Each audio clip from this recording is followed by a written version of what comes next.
নমস্কার এভরিওয়ান, সবাই ওয়েলকাম করছি নতুন একটি রেসিপি দেখার জন্য। আশা করি আপনারা সবাই ভালো আছেন। আজকে নিয়ে আসলাম গ্রাম বাংলার ঐতিহ্যবাহী সিরিঞ্জ পিঠা। কোনো রকম ঝামেলা করতে হবে না, সহজ উপায়ে তৈরি করা যাবে। তাছাড়া এই পিঠাগুলো একবার তৈরি করে রেখে পুরো বছর সংরক্ষণ করেও খাওয়া যাবে। এবার আসি মূল রেসিপিতে। প্রথমে আমি 150 গ্রাম চালের গুঁড়ো ব্যবহার করলাম, আর এটা শুকনো চালের গুঁড়ো, আতপ চালের গুঁড়ো, আপনারা যে কোনো চালের গুঁড়ো ব্যবহার করতে পারেন। আমি এখানে স্বাদমতো লবণ দিয়ে দিলাম। এবার খুব ভালোভাবে মিশিয়ে নিলাম। এখন এখানে জল দিয়ে একটা পাতলা ডো তৈরি করে নিতে হবে। তবে এখানে নর্মাল জল ব্যবহার করা যাবে না, হালকা কুসুম গরম জলটা ব্যবহার করতে হবে। জলটা কিন্তু ফুটিয়ে একটু ঠান্ডা করার পরে জলটা ব্যবহার করলে ভালো একটা রেজাল্ট আসবে। আর ফুটন্ত গরম জলটা ব্যবহার করলে একবারে কিন্তু চালের গুঁড়োটা সিদ্ধ হয়ে যাবে। সেক্ষেত্রে পিঠার শেপটাও ভালো আসবে না এবং পিঠাটা দেখতেও কিন্তু ভালো লাগবে না। তার জন্য হালকা কুসুম গরম জলটা ব্যবহার করলে ভালো হবে। আর আমি এখন খুব ভালোভাবে ডোটাকে তৈরি করে নিচ্ছি, আপনারা দেখতেই পারছেন। আমি এখানে আতপ চালের গুঁড়োটা ব্যবহার করলাম, আপনারা কিন্তু যে কোনো চালের গুঁড়ো ব্যবহার করতে পারেন। আর হাতের কাছে যদি চালের গুঁড়োটা না থাকে সেক্ষেত্রে কিন্তু আটা অথবা ময়দা দিয়ে খুব সহজেই সিরিঞ্জ পিঠাটা তৈরি করে নিতে পারেন। আর আটা ময়দার যে পিঠাগুলো না, সেগুলো খেতে ভীষণ ভালো লাগে। আর ওই পিঠাগুলো অবশ্যই কিন্তু রোদ্রে শুকাতে হয়। একই প্রসেসে তৈরি করে নিতে হবে, কোনো রকম ঝামেলা করতে হবে না। এবার ডোটাকে আমি হাত দিয়ে কিছু সময় মথে নিব।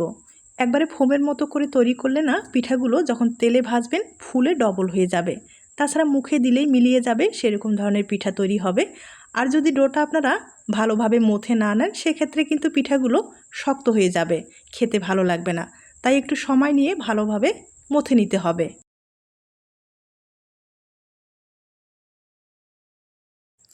ডোটাকে আমি ভালোভাবে মথে নিলাম, দেখতেই পারছেন। তবে আমার মনে হয় ভিতরে কিন্তু অনেকটা দানা রয়ে গেছে। আর দানাটা থাকলে ডিজাইনটা তৈরি করতে কিন্তু সমস্যা হয়ে যাবে। তার জন্য একটা চালনির সাহায্যে ভালোভাবে চেলে নিলে সবচেয়ে বেশি ভালো হবে। ডিজাইনটা তৈরি করতে অনেক সুবিধা হবে। এই সিরিঞ্জ পিঠাগুলো তৈরি করতে কিন্তু কোনো রকম ঝামেলা করতে হয় না। চালের গুঁড়ো হাতের কাছে না থাকলেও চলবে, যে কোনো চাল আপনারা ভিজিয়ে কিন্তু পাটায় বেটে খুব সহজেই এই পিঠাগুলো তৈরি করে নিতে পারেন। আর একটি মাত্র উপকরণে এই পিঠাটা কিন্তু দুর্দান্ত খেতে লাগে। আপনারা চাইলে ট্রাই করে দেখতে পারেন। আর খেতেও কিন্তু ভীষণ সুস্বাদু। আমি ডোটাকে ভালোভাবে চেলে নিলাম। আর এখন যেটা করতে হবে, এখান থেকে কিছুটা ডো একটু আলাদা করে নেব। আর এগুলোতে ফুড কালার ব্যবহার করব। ফুড কালারটা দিলে না পিঠার ডিজাইনটা ভালো লাগবে। তবে আপনারা যদি চান যে ফুড কালার ব্যবহার করবেন না, সেক্ষেত্রে কিন্তু স্কিপ করতে পারেন। এই সিরিঞ্জ পিঠাগুলো তৈরি করতে বেশি সময় লাগে না, কম সময়ে আপনারা অনেকগুলো পিঠা তৈরি করতে পারবেন। আর এই পিঠাগুলো যে রোদ্রে শুকাতে হবে তা না, যেহেতু চালের গুঁড়োর পিঠা, এগুলো কিন্তু হালকা আলো বাতাসের মধ্যে রাখলেও পিঠাগুলো কিন্তু শুকিয়ে যাবে। অথবা যদি ফ্যানের নিচে রেখে দেন সেক্ষেত্রেও কিন্তু খুব সহজেই শুকিয়ে যাবে।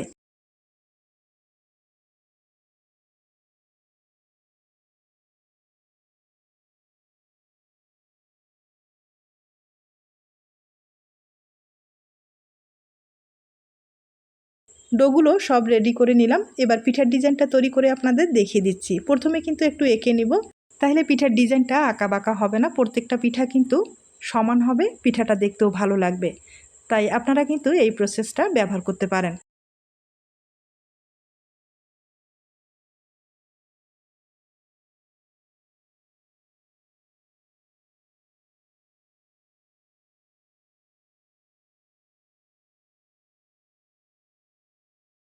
এখন আপনাদের ডিজাইনটা তৈরি করে দেখিয়ে দিচ্ছি। আর ডিজাইনটা তৈরি করার ক্ষেত্রে এখানে কিন্তু আমি এখানে পলিথিনের ব্যাগ ব্যবহার করলাম। আপনারা চাইলে কিন্তু কলার পাতা ব্যবহার করতে পারেন। আর যদি হাতের কাছে বাটার পেপার থাকে সেও ব্যবহার করতে পারেন। এখন এই পিঠাগুলো তৈরি করার জন্য সিরিঞ্জ লাগবে। সিরিঞ্জের সাহায্যে খুব সহজে কিন্তু তৈরি করে নিতে পারেন। আর আপনাদের যদি হাতের কাছে সিরিঞ্জ না থাকে সেক্ষেত্রে কিন্তু যে কোনো পলিথিনের ব্যাগ দিয়ে খুব সহজেই পিঠার ডিজাইনটা তৈরি করে নিতে পারেন। আমি এবার পিঠার ডিজাইনটা তৈরি করে দেখিয়ে দিচ্ছি। একবারে সহজ কিন্তু এই ডিজাইনটা, দেখতে হয় কিন্তু অপূর্ব। আপনারা চাইলে সহজ এই পদ্ধতিতে পিঠাটা তৈরি করে নিতে পারেন।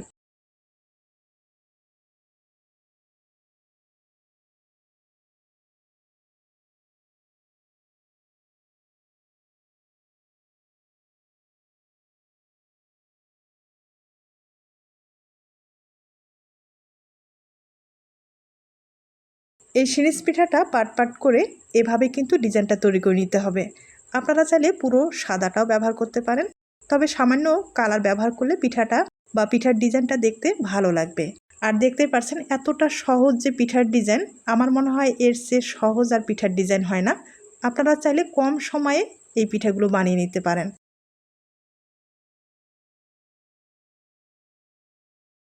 এবার আমি দুপাশে ফুড কালার ব্যবহার করব।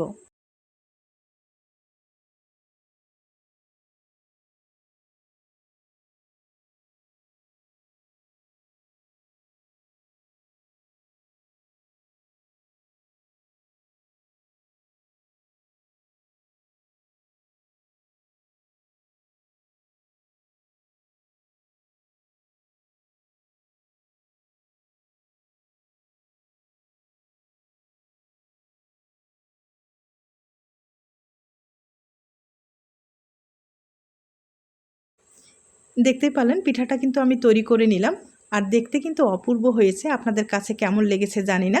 যদি ভালো লাগে আমি আবারও বলছি, এই ডিজাইনের পিঠা খুব সহজেই তৈরি করে নিতে পারেন। একইভাবে আমি আরেকটা পিঠা তৈরি করে দেখিয়ে দিচ্ছি। এবার কিন্তু চারপাশে 4টা কালার ব্যবহার করে পিঠাটা আমি তৈরি করে নেব।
দেখতেই পারলেন আমি কিন্তু 4টা কালার ব্যবহার করে পিঠাটা বানিয়ে নিলাম, আর দেখতে কতটা সুন্দর হয়েছে।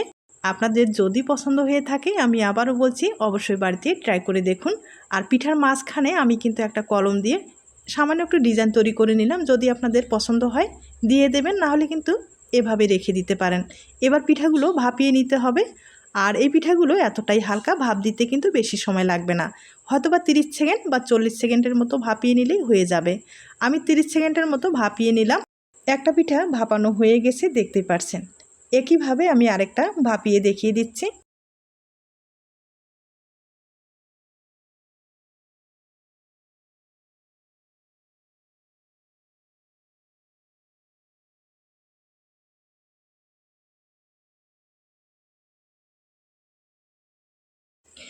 আমি আপনাদের 2টা পিঠা ভাপিয়ে দেখিয়ে দিলাম, আর একইভাবে কয়েকটা ভাপিয়ে নিলাম।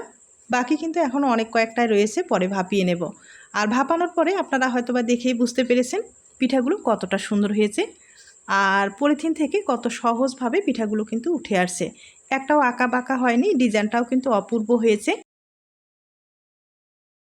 এই পিঠাগুলো ভাপিয়ে নেওয়ার পরেই কিন্তু দেখতে বেশি সুন্দর হয়।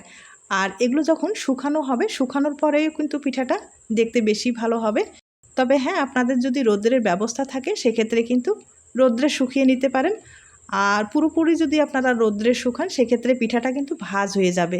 ভাঁজ হলে দেখতে অতটা ভালো লাগবে না। এই পিঠাগুলো যদি আপনারা 30 মিনিটের মতো প্রথমে ফ্যানের নিচে রেখে শুকিয়ে নেন, এরপরে রোদ্রে শুকালে কিন্তু ভাঁজ হবে না এবং পিঠাটাও খুব ভালোভাবে শুকিয়ে যাবে। আর যদি রোদ্রের ব্যবস্থা না থাকে সেক্ষেত্রে কিন্তু ফ্যানের নিচে আপনারা শুকাতে পারেন।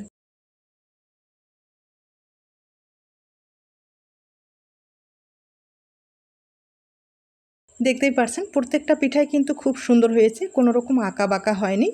প্রথমে কিন্তু একটা কলম দিয়ে এঁকে নিয়ে যদি আপনারা এই ডিজাইনটা তৈরি করেন সেক্ষেত্রে কিন্তু খুব ভালো হয়।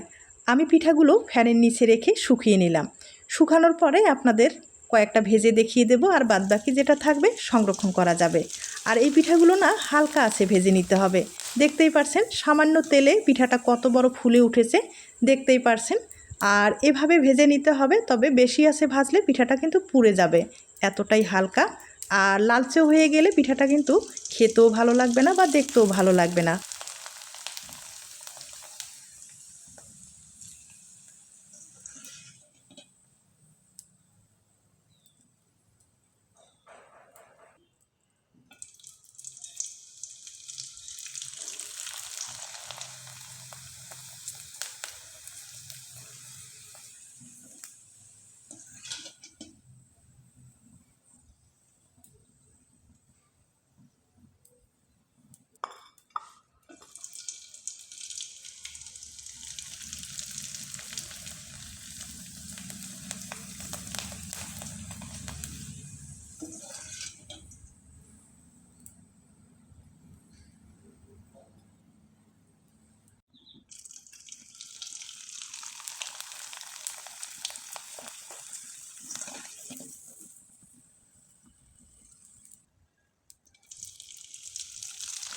আমি আপনাদের অনেক কয়েকটা ভেজে দেখিয়ে দিলাম, আর হয়তো বা দেখে বুঝতে পেরেছেন পিঠাগুলো তেলে দেওয়ার সাথে কত সুন্দরভাবে ফুলে উঠেছে। ভাজানোর পরে পিঠাটা দেখতে কিন্তু বেশি সুন্দর হয়, আপনারা হয়তো বা দেখেই বুঝতে পেরেছেন।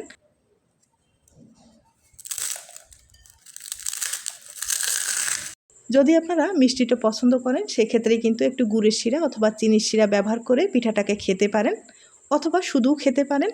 এই পিঠা রেসিপিটি আপনাদের কাছে যদি ভালো লেগে থাকে অবশ্যই বাড়িতে ট্রাই করে দেখুন। আজ তাইলে এ পর্যন্ত, নতুন কোনো রেসিপির সাথে আবার দেখা হবে। সবাই ভালো থাকবেন এবং সুস্থ থাকবেন।